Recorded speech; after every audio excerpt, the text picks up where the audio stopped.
дагы ушул Нарын жергесинин кулунумун. Менин атам ушул Нарында төрөлүп өскөн. Ошондуктан Бишкектен шайлансам деле менин жүрөгүм ушу нарындыктар менен чогуу. Анан мына саламаттык сактоо тармакта болгон көйгөйлөрдү мен өзгөчө жакшы билем. Анткени мына 15-жылы депутат болуп келгенден баштап мен ушул социалдык тармактын мүчөсү болуп, анан ушул жана азыр сиз айтып атпайсызбы?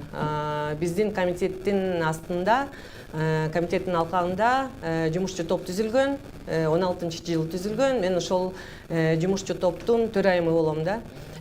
Жалпы саламаттыкты сактоо системанын ичинде болгон бүт көйгөйдү изилдөө боюнча. Анан мына уже 4 жыл болуп калды ушул жумушчу топту жетектегениме. Анан мына азыр дагы бүгүн эртең менен көйгөй эмне экен? Маяна эмеспи? Биринчиден мына баарыбыз эле айтып атабыз, мынча больница курулуп атат, мынча фаптарды оңдош керек депчи. Бирок эң негизги маселе, азыр эң негизги көйгөй бул биздин жанакы чет өлкөдөн дагы канча каражат келип атат. Биздин бюджеттик каражатты биз эффективдүү, рационалдуу колдоно албай атабыз да. Анткени мына эсептөө палата бизге отчет берет дайыма жыл сайын. Анан ошо отчетту угуп көрсөк, ошо берилген акчанын жартысы ошо эффективдүү эмес, рационалдуу эмес, асманга учуп кетип атат да. Ошону биз көрбөй калып атабыз. Ошондуктан мен мисалы ушул саламаттыкты сактоо системасынын жетекчиси болсом, же ошо өкмөттө жанакы ушул системаны көзөмөлдөп жана вице-премьерибиз дагы бар да. Мен алардын ордунда биринчиден бүт ушу саламаттыкты сактоо системага түшкөн бүт каражатты жаңыдан изилдеп, мына илгертен бери биз мына сиз дагы жакшы билесиз да, первичный звено деген бул бүт жанакы поликлиникалар. Ошо поликлиникаларды биз чет өлкөдөн келген гранттар менен бузуп алдык да. Мына Манас талими, ден соолук программалар жазылган. Бирок мына азыр мисалы шаарда дагы индикаторлор киргизилип атат да.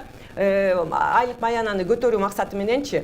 Бирок ошо индикаторлор жакшы иштебей калды. Шаарда мисалы биз изилдеп, уже справкабызды, изилдөөбүздү уже алып чыгып, мына укук коргоо органдарга берген атабыз да. Бул болбой калды. Анткени ошол индикатор менен көтөрүлөт, айлык маяна көтөрүлөт деп ошондой максаты менен жазалган.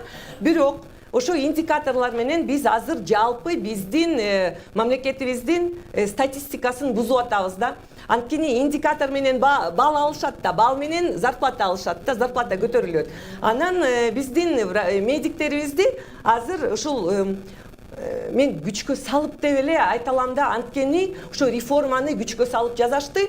Реформа менен азыр ошо индикаторлордун баары көтөрүлүп атат. Анткени айлык маянаны көтөрүш үчүн биздин медиктер ошол индикатор менен иштеп атышпайбы? Ошол эле сердечно-сосудистый, ошол эле сахар, впервые выявленный сахарлардын балдардын пневмониясы, оки деген немелери бар да. Ошонун бүт статистикасы бузулуп атат да. Анан мына жана айтып атабыз КТУ боюнча медсестраларга ушул Нарын жергесинде 645 эле сом кошулду да. Мына сиз дагы жакшы билет болушуңуз керек. Анан индикатор менен алып атышат. Бирок ошол эле убакытта биздин статистикабыз бузулуп атат да, өлкөбүздүнчү. Анан дагы бир айта кетер нерсем бул реформа өткөзүү да. Мына реформаны жазаганын алдын ала сөзсүз экономикалык, финансылык анализ кылыш керек болчу. Жанакындай бул трудовой взаимоотношение болуп калат. Элдерди жумуштан дагы бошотушат, мына оптимизация депчи. Ошол трудовой кодекстин негизинде анализ кылыш керек болчу. Ошонун баарын жасагандан кийин гана ошол межвет комиссия түзүш керек болчу да, мына биздин өкмөттүн алкагындачы. Ошо жерден рисктер, мына биздин медиктерге, же биздин жарандарыбызга рисктер барбы же жокпу, ошонун баарын изилдеп, анализдеп гана реформа жүргүзүш керек болчу да. Анан биз биринчиден мына ич кийим кийип, анан сырткы кийимибизди кийип атпайбызбы? Ушундай болуп атат да. Тескери чыгыш керек беле. Жок, ой, сырткы кийим кийип, анан ички кийимди кийип атабыз да. Ушундай болуп атат да. Бирок бардык нерсени өзүнүн ордунда жасаш үчүн депутаттардан күтөт да эл. Ал мисалы ооба мен түшүнүп атам. Кыскача. Мисалы мага өзгөчө ушул медиктерден көп кайрылуу келет да. Анан мына жакын арада медиктерди, ошол эле педагогдорду, соц тармакта иштеген ишмерлерди коргоо боюнча мен мыйзам азыр алып чыктым. Мына коомдук талкууда илинип турат. Бул жанакы кодекс о проступках деген бар. Ошол жерге 66 статьяга мен өзгөртүү киргизип атам да. Санкция киргизип атам. Ошо жооп болсун депчи. Анткени бир нече кайрылуу болду. Барыңыздар деле билет болушуңуз керек. Соц тармакка дагы чыгып кеткен. Биздин медиктерибизди кордоп, ошондой бир биздин жараныбыз кээде уруп коюп атышат да. Анан буларга биз же айлык маянаны көтөрө албай атабыз, же жанакындай шарт түзө албай атабыз жакшы иштеш үчүнчү. Анан соц пакет дагы мындай жакшы болбой атат да. Ошол эле убакытта жарандарыбыз кээде келип ушинтип ушундай бир мындай сабап кетип атышат да. Анан хотя бы мына ушул медиктер, ошол эле педагогдор, ошол эле соц тармактагы иштеген ишмерлерибиз мына депутаттар кичине көңүл буруп ушундай бир демилге алып чыгып атат деп ушуну мындай билиш керек да. Ушу мен коомдук талкуудагы өткөргөнмүн. Мыйзамдык жактан жардам берүүгө аракет кылып атат. Мыйзамдык жактан жардам берүүгө аракет кылып атабыз. Суроолорду алсак, сиздерде кандай суроо бар? Ушул тоолуу аймактын жашоочуларынын эң негизги ушул ден соолукка байланыштуу, саламаттыкты сактоого байланыштуу эң негизги көйгөйлөрү эмне? Сизден баштайлы. Саламатсыздарбы, урматтуу жогорку кеңештин депутаттары. Куш келиптирсиздер Нарын жергесине, Темиртоо жергесине. Аябай жакшы мезгилде келдиңиздер. Себеби кечөө апапак болгон кар жаады. Ушул кардын башын кар жутат деп, жазгы кар эртең эрисе, ошо борбор Бишкек центрдай болуп биз дагы гүлдөп өсүп, өнүгүп, жашыл чөптөр өсүп, жакшы бакубат жашоого келебиз го.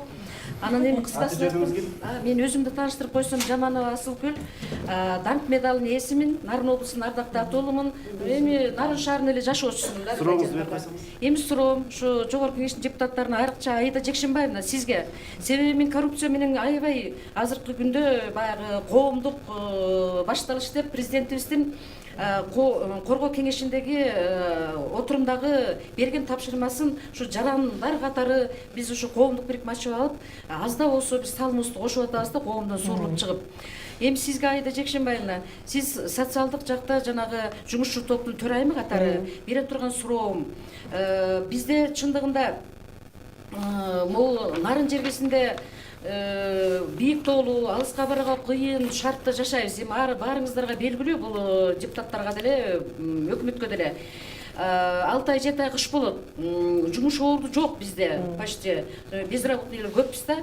Анан пенсия менен эле пособие менен күн көрөбүз. Но бирок Кудайга шүгүр, сабырдуу калкпыз, бизчи жакшыбыз. Анан сизге бере турган суроо, эми ушу Нарынга чындыгында мындай да, медицина тармагында сиз айтып атпайсызбы, жана чет өлкөлөрдөн мындай кайтарымы жок акчалар келет, ошол өз максатында жумшалып атат депчи. Бирок жумшалган жок. Мен факт менен айтайын, Аида Жекшенбаевна. Суроо, жана келип аткан дарылар эмне үчүн бүгүнкү күндө тендер объявить этилбейт? Биз жатсак, больницагачы тендер жок, сизге мисалы үчүн дары жок дейт. Бул эмне себептен? Анан Банецкий лабораторияда бир кандайдыр фармацевттердин бир кандайдыр бизнесте өзүбүздүн лабораториядан мисалы үчүн жанагы вирусный бактерия да ЭКГ текшерилип чыкпайт. Эмне себептен мамлекет ушу лабораторияны колго албайт? Экинчи суроом. Үчүнчү суроом. Бирден эле суроо. Жооп бериңиз. Биринчиден мен туруп жооп берейин, тура албаймынбы? Биринчиден мына сиз туура айтасыз. Азыр эле мен больницадан келатам, областной ЦСМденчи. Ушул жерден как раз ушул биздин жарандарыбыздан ушул бүт сиз айткан маселени угайын деп келгенмин. Сиз өзүңүз айтып калдыңыз. Ооба, дары-дармек менен жакшы камсыз болбой атат. Бул жалаң гана ушу Нарын жергесинде эмес, бул бүт мына Кыргызстанда, бүт республикада ушундай бир акыбал болуп атат. Анткени мына 97% биз дары-дармекти импорт кылабыз да. Импорт кылып биз жанакы департамент, дары-дармек департаменттен өтөт регистрациячы. Анан сиз айтып атпайсызбы, мына эмне үчүн неме тендер өтүлбөйт депчи. Бирок ар бир мына бизде перечень жизненно важных лекарств деп ушундай бир перечень бар да. Биздин мамлекеттик мекемелер ошол перечинден алышат да. Ошол перечень түзүлгөндө коррупция болуп атат.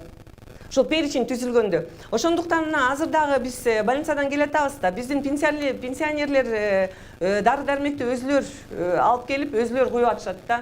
Анан бул түздөн түз жанакы медициналык камсыздоо фондунун астында мамлекеттик гарантия программасы, мамлекеттик кепилдик программасы бар.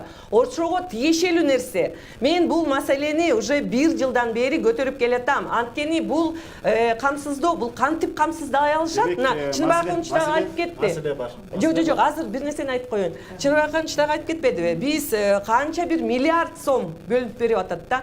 Анан алар өзүлөрү айтып атат, жетишпейт деп. Бирок ошол эле акчанын кайта эле жартысы жанакындай рационалдуу эмес, эффективдүү эмес болуп кетип атпайбы? Анан бул программа 20 жылдык тиги мурунку акыбалда калыптыр да. Анан биз кантип камсыздап беребиз сизге? Ошонун баарынчы. Анткени мына азыр консультация 25-33 сом эмес, консультация 500 сом. 20 эсе баалардын баары өсүп кеткен. Ошондуктан мен жеке талап кылып, ошону контролдоп атам. Ошол кепилдик программаны кайта кароо боюнча да. Ошондо гана же биз жанакындай сизди ПЖЛСП же доп пакетпи, ошонун баарын биз ошондо гана камсыздай алабыз да. Анан сиздин маселеңизди мен эске алдым. Ошо боюнча мен сиздин номериңизди алып алам, анан байланышып ошол маселе боюнча